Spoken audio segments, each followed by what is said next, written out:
Update રાજકોટમાં કોંગ્રેસ ઉમેદવારની હાર થઈ હોવાની અહીંયા સ્પષ્ટ વિગતો મળી રહી છે।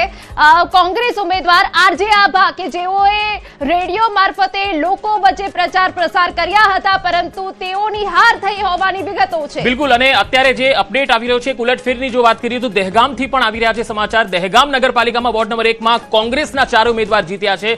વોર્ડ નંબર 2 માં 3 કોંગ્રેસના અને 1 ભાજપનો ઉમેદવાર જીત્યો છે। એટલે દહેગામની અંદર પણ નગરપાલિકામાં થોડો ઉલટફેર દેખાઈ રહ્યો છે। અહીંયા કોંગ્રેસ જે છે એ થોડું નફામાં દેખાઈ રહી છે વોર્ડ નંબર 1 માં। અને હાલ જે અપડેટ આવી રહી છે તે પ્રમાણે પહેલી વખત વોર્ડ નંબર 10 માંથી ચૂંટણી લડ્યા હતા એ ઉમેદવાર આ વખતે હારી ગયા છે। રાજકોટ કોંગ્રેસમાં ઉમેદવારની હાર થઈ છે। તો આ એક મોટા સમાચાર કહી શકાય। એક તરફ ઓવેસીની પાર્ટી છે તેણે સિદ્ધપુરમાં પણ ખાતું ખોલાવ્યું છે। આમ આદમી પાર્ટીએ પણ આ વખતે, અને સૌથી મોટો ઉલટફેર શૈલેષભાઈ એ કહી શકાય કે ભૂપતભાઈ ભયાણી જેવો પૂર્વ ધારાસભ્ય એ પોતે હારી ગયા છે, એ પણ આવા સ્થાનિક ચૂંટણીમાં હારી ગયા છે। તમે આ હારને કઈ રીતે જોઈ રહ્યા છો? ઉમેદવાર બહુ મજબૂત કહેવાતા હતા।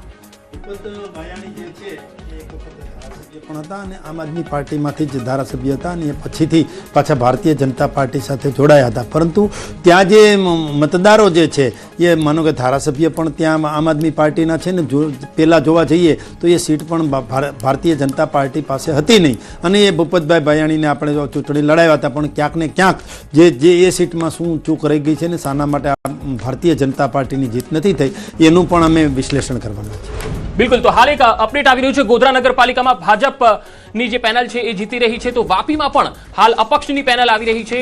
ગીર સોમનાથ જિલ્લા પંચાયતમાં ભાજપ બહુમતીથી માત્ર 4 બેઠક દૂર છે। સુરત મહાનગરપાલિકામાં ભાજપ 27 અને કોંગ્રેસ 1 બેઠક પર આગળ ચાલી રહ્યું છે। ડભોઈ નગરપાલિકામાં 21 બેઠક સાથે કોંગ્રેસને બહુમતી મળી રહી છે। ડભોઈ નગરપાલિકાની આ વાત છે। તો ગીર સોમનાથ જિલ્લા પંચાયતમાં ભાજપ બહુમતીથી 4 બેઠક દૂર છે। તો જેસર તાલુકા પંચાયતની બેઠકમાં બીલા 2 આ બેઠક જે છે એમાં ભાજપના ઉમેદવાર નારણભાઈ બાબરિયા 725 મતથી વિજયી થયા છે, જ્યારે કોંગ્રેસને અહીંયા 216 જ મત મળ્યા છે। બનાસકાંઠાની વાત કરીશું। દાંતા તાલુકા પંચાયતની ચૂંટણીના પરિણામો આવી રહ્યા છે। દાંતા તાલુકા પંચાયત ભાજપે ખાતું અહીં ખોલ્યું છે। આ એવો વિસ્તાર છે, આદિવાસી બેલ્ટ છે। જો અહીંના અંબાજીની વાત કરીએ, દાંતાની વાત કરીએ તો ત્યાં મિક્સ પોપ્યુલેશન પણ જોવા મળે છે। જિલ્લા પંચાયતની 2 બેઠક પર કોંગ્રેસનો અહીંયા વિજય જોવા મળી રહ્યો છે। રાજકોટમાં વોર્ડ નંબર 4 માં ભાજપની જીત, ક્યાંક ભાજપ હાવી થઈ રહ્યું છે અને ક્યાંક કોંગ્રેસ, પરંતુ એની વચ્ચે આમ આદમી પાર્ટી પણ ક્યાંક પોતાના જાણે કે સુર પુરાવી રહ્યો હોય તેવું પણ અહીંયા દેખાઈ રહ્યું છે અને ક્યાંક અપક્ષો બીજેપીને સપોર્ટ પણ આપી રહ્યા છે। તો આપ સીધા દ્રશ્યો જોઈ રહ્યા છો। મુખ્યમંત્રી પણ ચૂંટણીના પરિણામો પર નજર રાખી રહ્યા છે અને સર્વત્ર ન્યૂઝ 18 ગુજરાતી છવાઈ ગયું છે। ન્યૂઝ 18 ગુજરાતીની સ્ક્રીન પર જે આંકડા જોવા મળી રહ્યા છે, સચોટ આંકડા ન્યૂઝ 18 ગુજરાતી જણાવી રહ્યું છે। મુખ્યમંત્રી પણ સતત આ પરિણામો પર નજર રાખી રહ્યા છે। સતત મીટિંગોનો દોર ચાલી રહ્યો છે, ચર્ચા પણ ચાલી રહી છે, કારણ કે હોય પણ કેમ નહીં શૈલેષભાઈ, આટલા મહિનાઓથી મહેનત કરી હોય અને આજે જ્યારે પરિણામનો દિવસ હોય ત્યારે દરેક સાથે વાતચીત કરવી પણ એટલી જરૂરી છે।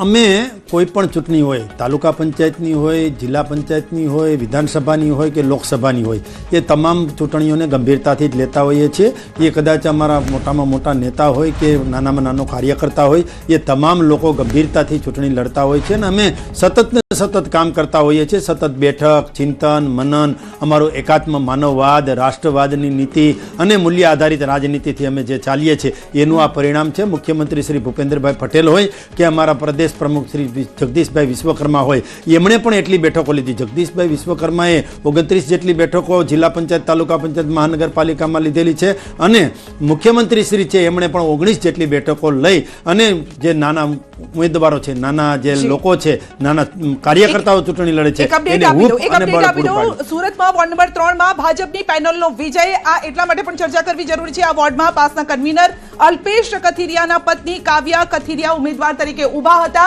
અને પહેલા એવું હતું કે અલ્પેશ કથિરિયાને ટિકિટ જોઈએ છે અથવા તો તેમને ચૂંટણી લડવી છે, પરંતુ પત્નીને ટિકિટ આપવામાં આવીને અહીંયા ભાજપની પેનલનો જીત થઈ છે। અમદાવાદની આપણે વાત કરીએ। અમદાવાદમાં અમરાઈવાડીમાં ભાજપની પેનલ જીતી છે। મનપા વોર્ડ નંબર 39 માં ભાજપની પેનલ જીતી ગઈ છે। અમરાઈવાડીમાં ભાજપનો ભવ્ય વિજય દેખાઈ રહ્યો છે આ વોર્ડમાં। જો કે અહીંયા એક ઉમેદવાર કોંગ્રેસનો ગત ચૂંટણીમાં જીત્યો હતો, આ વખતે 4 ભારતીય જનતા પાર્ટીના ઉમેદવાર જીત્યા છે। બીજી એક ખાસ અપડેટ આવી રહી છે છોટાઉદેપુરથી। જ્યાં ડોલરિયા તાલુકા પંચાયત આમ આદમી પાર્ટીના ઉમેદવારને 512 મતથી વિજેતા ઘોષિત કરવામાં આવ્યા છે. તો આ એક છોટાઉદેપુરથી અપડેટ આવી રહ્યું છે.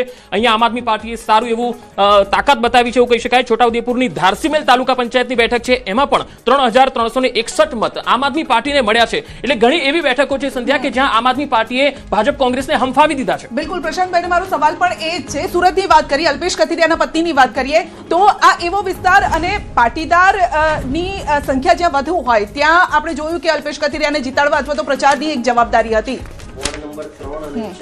જે સુરતના છે ત્યાં પાટીદાર પ્રભુત્વ અને ગઈ વખતે આ બધી સીટો આમ આદમી પાર્ટી પાસે હતી, કારણ કે એ વખતે અલ્પેશ કથિરિયાએ બહારથી પાટીદારને સમર્થન કરી અને આમ આદમી પાર્ટીને સમર્થન કર્યું હતું, એટલે 27 સીટ ત્યાંથી આવી હતી. આખા ગુજરાતની હાઈએસ્ટ મતદારોની સીટ વોર્ડ 3 એટલે 1,37,000 જેટલા વોટ, 1,10,000 જેટલા વોટ. નોર્મલી મહાનગરપાલિકામાં એક વોર્ડમાં લાખથી ઓછા વોટ હોય છે. હવે આ વખતે ત્યાં બધા જ પાટીદાર, કારણ કે ત્યાં સામે મનોજ સોરઠિયા પણ હાર્યા છે વોર્ડ નંબર 4, જે આમ આદમી પાર્ટીના મહામંત્રી છે, પાટીદાર સમાજમાંથી આવે છે. એ જ મનોજ સોરઠિયા, એ જ અલ્પેશ કથિરિયાએ ભેગા થઈ ગઈ વખતે અને ધાર્મિક માલવિયા એમણે 27 સીટ અપાઈ હતી. એટલે બટ નેચરલ હતું આ વખતે બધી ધીરે ધીરે ભાજપમાં કન્વર્ટ થવાની હતી. અલ્પેશ કથિરિયા ક્યાંક ને ક્યાંક આવતી વખત જેમ ગઈ વખતે પણ એ જ વાત કરવા હતી કે વિધાનસભાની ટિકિટ પાકી તો પછી હા બિલકુલ, એટલે હું એ જ કહેવા જતો હતો. ગઈ વખતે આપમાંથી અલ્પેશ કથિરિયા હાર્યા હતા, ગોપાલ ઇટાલિયા પણ હાર્યા હતા.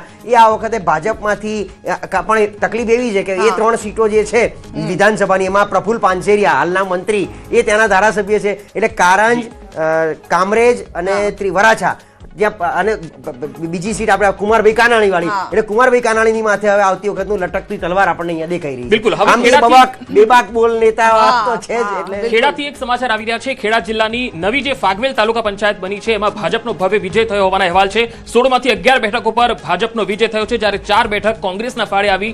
ચીખલોડ બેઠક પર ચૂંટણીમાં ફોર્મ પાછું ખેંચી લેવાતા આ બેઠકમાં રદ થયું હતું મતદાન. અને હાલ અરવલ્લીથી એક અપડેટ આવી રહી છે. વોર્ડ નંબર 6 માં 6 વોર્ડની 24 બેઠકો પર ભાજપની પેનલ જીતી હોવાના અહેવાલ. મોડાસા નગરપાલિકામાં સત્તા પર રિપીટ થશે ભાજપ, એવા અહેવાલ આવી રહ્યા છે. સાંતલપુર તાલુકા પંચાયતની 18 બેઠકોમાંથી 4 બીજેપી જીત્યું છે, 2 કોંગ્રેસ જીત્યું છે. બાકીના અપડેટ હવે આવશે. સમી તાલુકાની વાત કરીએ તો અહીંયા જગલબેન પોપટજી ઠાકોર ભાજપના ઉમેદવાર જે છે એ કોંગ્રેસના ઉમેદવાર કરતા 1216 મતથી આગળ અને વિજેતા જાહેર થયા છે. કનીજ તાલુકા પંચાયતની સીટ ભાજપના ફાળે આવી છે. સિદ્ધપુર નગરપાલિકામાં ઓવેસીની પાર્ટી આવી છે. અહીંયા પ્રશાંતભાઈ મારે એ પૂછવું છે કે ભલે અપક્ષો હોય પણ ક્યાંક અપક્ષોએ કાઠું તો કાઢ્યું છે.